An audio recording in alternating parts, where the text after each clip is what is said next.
ដើម្បីគោរពនៅព្រះគុណរំលឹកនៅព្រះគុណរបស់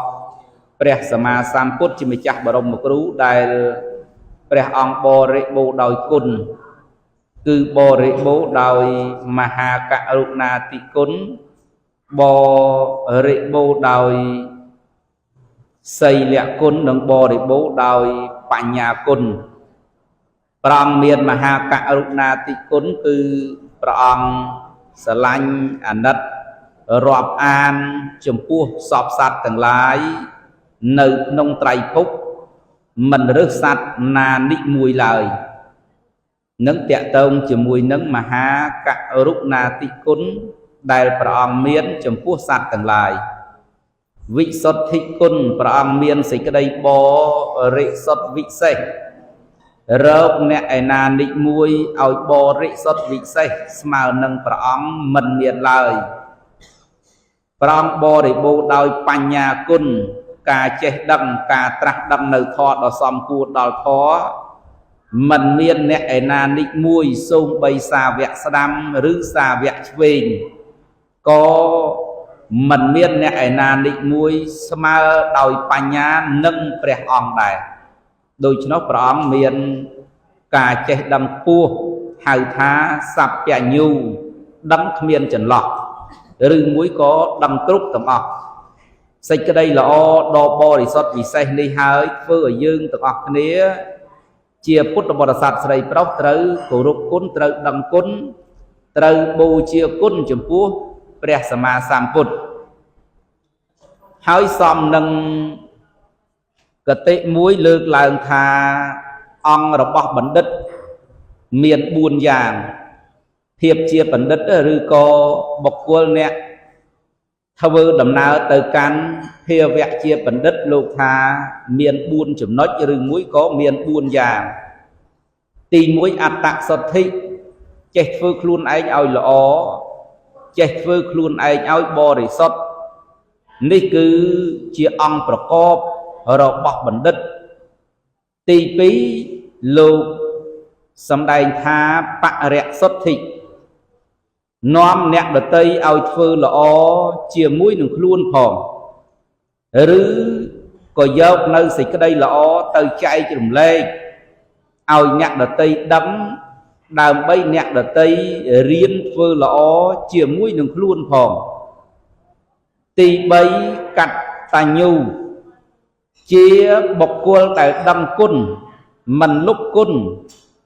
មិនធ្វើឲ្យអ្នកដែលធ្វើល្អមកលើខ្លួនអស់សង្ឃឹមឡើយគឺមិនបោះបង់បុគ្គលឯណានិចមួយដែលជាបុគ្គលល្អបុគ្គលមានគុណធម៌បុគ្គលធ្លាប់មានឧបការៈមកលើខ្លួនឡើយ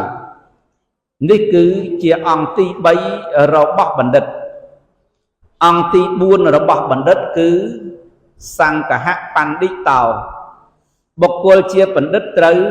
ចេះសន្តោសចេះសង្គ្រោះមានការយោគយល់ចំពោះអ្នកដតីចេះមានសេចក្តីប្រៀបឧបមាគេនឹងខ្លួនឯងគេចង់បានសុខយ៉ាងណាគេចង់មានសុភមង្គលយ៉ាងណាគេចង់ល្អយ៉ាងណាគេចង់ជួបជុំក្រុមគ្រួសារកូនប្រពន្ធប្តីស្រីរបស់គេយ៉ាងណាខ្លួនក៏ដូច្នោះដែរដូច្នោះហើយធ្វើនៅធម៌ដែលជាហេតុបាននៅសេចក្តីចម្រើនទាំងពីរខាងនេះគឺជាអង្គរបស់បណ្ឌិតទី1អត្តសុទ្ធិធ្វើខ្លួនឲ្យល្អទី2បរិសុទ្ធិចេះធ្វើឲ្យអ្នកដតីបានល្អបានសុខជាមួយនឹងខ្លួនផងទី3កតញ្ញូតាបណ្ឌិតាឬបណ្ឌិតោភាពជាបណ្ឌិតមិនលុបគុណឡើយទី4សង្ឃហបណ្ឌិតោបុគ្គលជាបណ្ឌិតតែងតែមានទឹកបតីទឹកចិត្តសន្តោសសង្គ្រោះចំពោះអ្នកទាំងឡាយដូច្នោះក្នុងចំណុចទី3នៃបណ្ឌិតគឺមានការដឹងគុណមិនលុបគុណយើងទាំងអស់គ្នាជាពុទ្ធសាសនិកជាពុទ្ធសាសនិកាដឹងគុណព្រះសម្មាសម្ពុទ្ធដោយសារ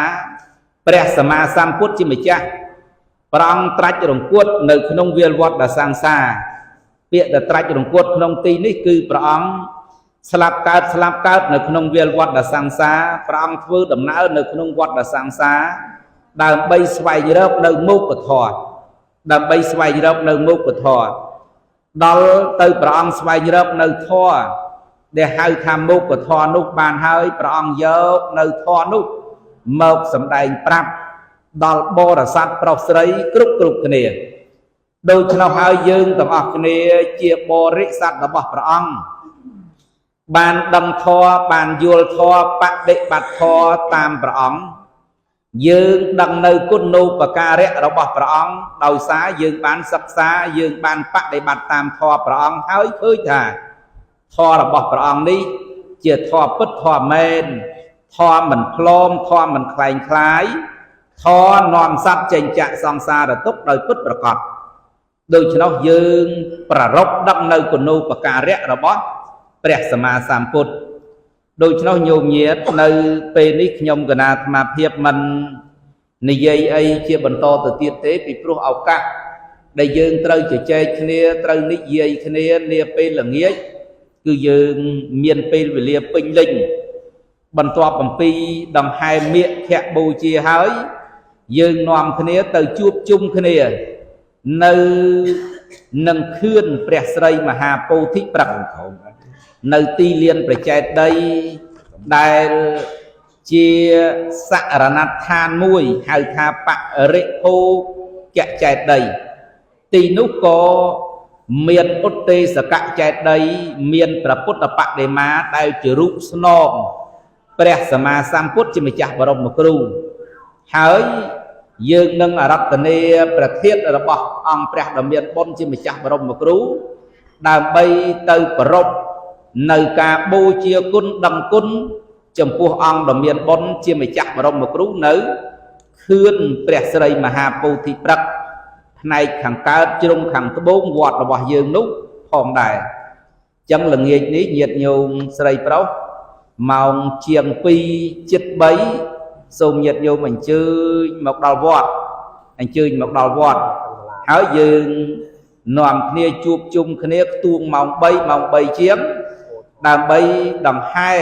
នៅមាឃបូជាពីខ្លោងទ្វារខាងមុខរបស់យើងមកកាន់ខឿនព្រះស្រីមហាពោធិព្រឹក្សចឹងសូមញោមញាតិស្រីប្រុសមានប្រទីបជ្វាលាណាមានគ្រឿងក្រអូបផ្សេងគប្បីនាំយកនៅគ្រឿងក្រអូបនៅការកម្រង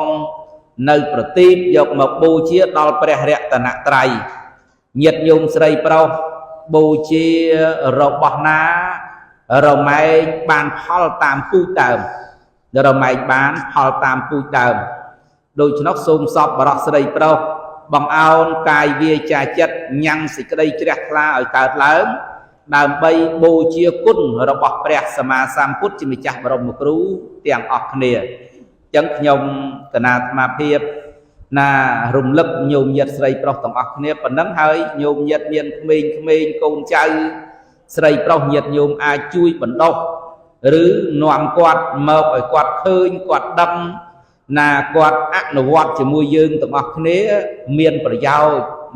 ន៍ពីព្រោះគុណធម៌នេះសំខាន់ណាស់ការដឹងគុណនេះសំខាន់ណាស់ការថែរក្សាប្រពៃណីទំនៀមទម្លាប់ព្រះពុទ្ធសាសនានេះសំខាន់ណាស់ដូច្នោះហើយសូមញោមញាតិស្រីប្រុសមេត្តាជួយរំលឹកកូនចៅស្រីប្រុសទាំងអស់គ្នាដើម្បីបានចូលរួមក្នុងពិធីមាឃបូជានេះហើយពេលព្រឹកនេះញាតិញោមស្រីប្រុសមានចង្ហាន់ឬមួយក៏មិនមានចង្ហាន់អីយ៉ាងណានឹងតាមសទ្ធារបស់ញាតិញោមពីព្រោះជាបុណ្យរបស់ញាតិញោមស្រីប្រុសគ្រប់គ្នា